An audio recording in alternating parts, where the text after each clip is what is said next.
Et bonjour à tous, on est aujourd'hui le lundi 16 septembre 2024. Ça fait longtemps que je ne vous ai pas fait de point sur le marché des crypto-monnaies, savoir un petit peu ce qui se passe, à quel prix sont les cryptos, etc. Donc on s'y plonge tout de suite, pardon. On a un Bitcoin à 58 000 $. Donc le Bitcoin actuellement, il est dans un gros range depuis vraiment plusieurs mois. Si on regarde depuis un mois, on voit qu'on on est monté jusqu'à 61 000, on est descendu jusqu'à 52 000. Bon, ok, ça, là, on s'est fait un petit peu peur. Mais vraiment, si on regarde depuis quelques mois, depuis le mois de mars, en fait, le prix du Bitcoin est complètement stable et ça n'évolue pas beaucoup. Est-ce que c'est plutôt positif? Est-ce que c'est une bonne phase de latéralisation pour pouvoir exploser à la hausse par la suite? Ou est-ce que plutôt on va casser à la baisse ce gros range qui est entre, quand on a dépassé la TH sur 71 000, on est descendu, voilà, au maximum, on est descendu à 53 000. Est-ce que c'est positif ou pas? Je ne peux pas vous le dire. En attendant, ce qui est sûr, c'est que moi, je continue mon DCA. Pour l'Ether, c'est pareil. L'Ether, par contre, enfin, c'est pareil, c'est même un peu moins bien parce que franchement, le range, il a tendance à plutôt partir à la baisse. C'est-à-dire que depuis qu'on est monté jusqu'aux 4 000 $ au mois de mars, quand il y a eu des news euphoriques dans tous les sens, en fait, voilà, il ne se passe pas grand-chose, alors que c'est toujours très intéressant d'investir sur l'Ether, selon moi. BNB, Solana, c'est les deux cryptos suivantes qui se tirent la bourre un petit peu.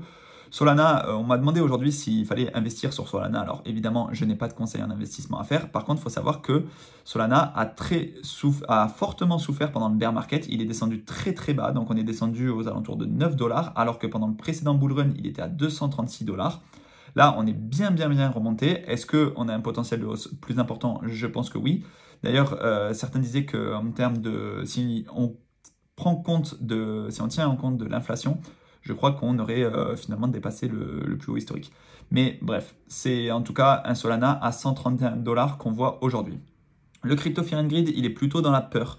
Il est plutôt dans la peur parce que on a peur d'une récession, on a peur, il va se passer pas mal de choses aux États-Unis notamment. Est-ce que la Fed va baisser les taux? Est-ce que le prochain président des États-Unis sera plutôt pro-crypto ou anti-crypto? C'est assez compliqué un petit peu d'évaluer le sentiment sur le marché, mais globalement, le crypto Fear and Greed est à 36, c'est-à-dire dans le orange, voire dans le rouge, et c'est généralement dans ces périodes-là qu'on peut saisir les meilleures opportunités. Ensuite, je voulais vous montrer aussi ce site, donc Infinite Market Cap, c'est tout simplement les plus grosses capitalisations de la planète. Donc évidemment, en premier, on a le métal précieux de référence qui est l'or.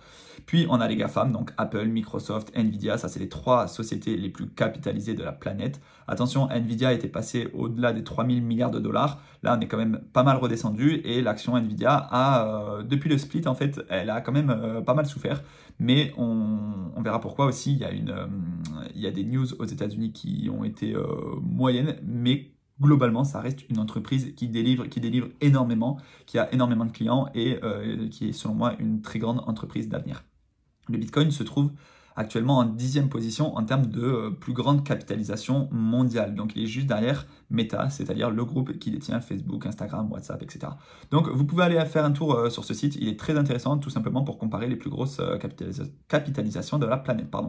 Ensuite, on parle de dividendes. Je vous ai fait une vidéo sur la chaîne YouTube, donc je vous invite à aller la voir pour vous parler un petit peu des sociétés françaises qui reversent des dividendes, comment on calcule le rendement et surtout comment on sait à quelle date est versé le dividende, à quelle date le dividende peut être détaché, etc. et quelles sont les sociétés qui versent le plus de dividendes. Donc allez voir ça sur la chaîne YouTube. On va passer sur Twitter. On a donc Nvidia qui a été assigné à comparaître par le ministère de la Justice américain qui, bon voilà, il y a toujours des réglementations un peu compliquées, mais globalement les grandes entreprises arrivent toujours à s'en sortir.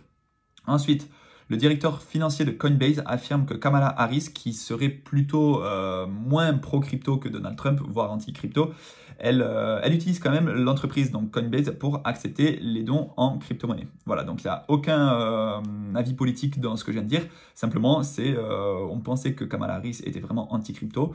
Finalement, elle utilise quand même Coinbase pour recevoir des dons.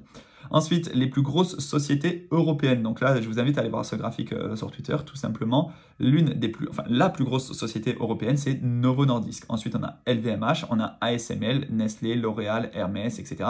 Tout ça, c'est des sociétés qui sont capitalisées plusieurs milliards de dollars, d'euros tout simplement, puisque c'est des sociétés européennes, et qui sont donc éligibles au PEA, c'est-à-dire le plan d'épargne en action qui vous permet d'avoir des avantages fiscaux très intéressants si vous êtes résident fiscal français. Michael Saylor, alors lui c'est un fou vraiment, il continue d'accumuler du Bitcoin et vraiment ils ont 240 000 Bitcoins, donc soit 14 milliards de dollars et il vient d'acheter à nouveau 18 300 Bitcoins, soit 1 milliard de dollars avec l'entreprise MicroStrategy. C'est absolument démentiel, mais je pense que vraiment ce sera le plus grand gagnant, si ce n'est, enfin il sera parmi les plus grands gagnants du prochain bull run des cryptos tout simplement. Voilà, par contre c'est full Bitcoin. Ensuite, c'est un petit peu comme le président du Salvador, on en reparlera tout à l'heure, c'est full Bitcoin.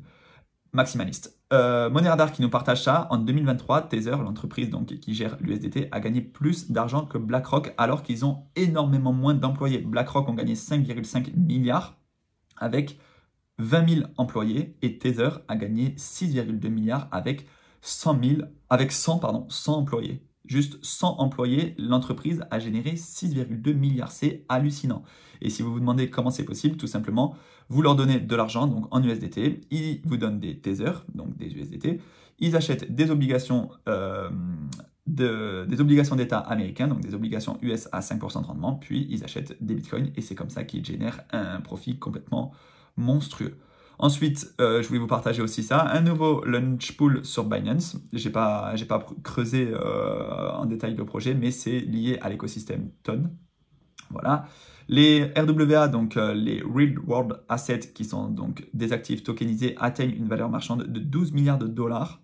Et selon Binance Research, il souligne qu'il y a une augmentation des actifs du monde réel dépassant donc les 12 milliards de dollars, les bons du trésor américain menant la charge.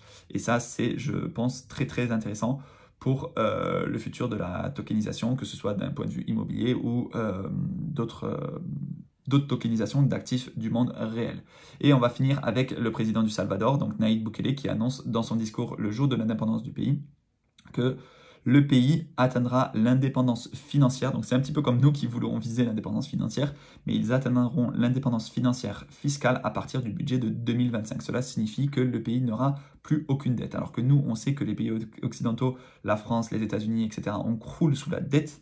Et lui, il nous informe qu'ils n'auront plus aucune dette. Parce que pour rappel, je ne sais pas s'il le fait toujours, mais il achète un bitcoin par jour et ils ont un prix d'achat qui est quand même assez intéressant. Et je pense vraiment que quand le monde entier se rendra compte de l'intérêt d'acheter du bitcoin en tant qu'État, je pense que beaucoup d'États, beaucoup de pays se mettront à le faire. Voilà. Et ensuite, je voulais vous partager cette dernière news. Attention, quand on investit sur un actif, ça ne veut pas dire qu'il va toujours garder sa valeur et il va toujours prendre en valeur. Il y a beaucoup de petites cryptos qui ont complètement chuté et il y a beaucoup de NFT qui ont complètement chuté et qui ne se relèveront jamais.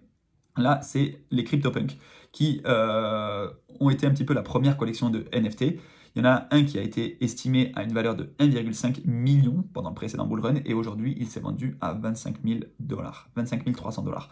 Donc, c'est complètement hallucinant la perte qui a été réalisée sur ce CryptoPunk. C'est celui-ci. Et voilà, tout simplement, je vous demande de prendre des risques, oui, mais de maîtriser vos risques et surtout de ne pas holder jusqu'à la mort, de ne pas tomber amoureux d'une certaine crypto ou d'un certain actif ou d'un certain NFT parce que, en fait, il y a certains NFT qui ne se relèvent jamais, il y a certaines cryptos qui ne se relèvent jamais. Et il faut savoir identifier les narratives, identifier les bonnes tendances. Voilà, si vous avez des questions, n'hésitez pas à les poser en commentaire. N'hésitez pas à me rejoindre sur les différents réseaux sociaux. Abonnez-vous à la chaîne YouTube, ça me fera énormément plaisir. On va faire de plus en plus de vidéos sur le marché des cryptos parce que là, on a un bull run qui s'annonce, selon moi, exceptionnel. Attention, c'est pas gagné d'avance parce qu'il y a encore beaucoup de choses qui se passent aux États-Unis, la baisse des taux de la Fed, l'élection américaine, l'élection présidentielle américaine, pardon. Il y a beaucoup de choses, un contexte aussi géopolitique qui est quand même assez tendu aujourd'hui. Mais je pense que sur le marché des cryptos, on n'a pas fini d'entendre parler de certaines opportunités très intéressantes. Voilà. À très bientôt et ciao.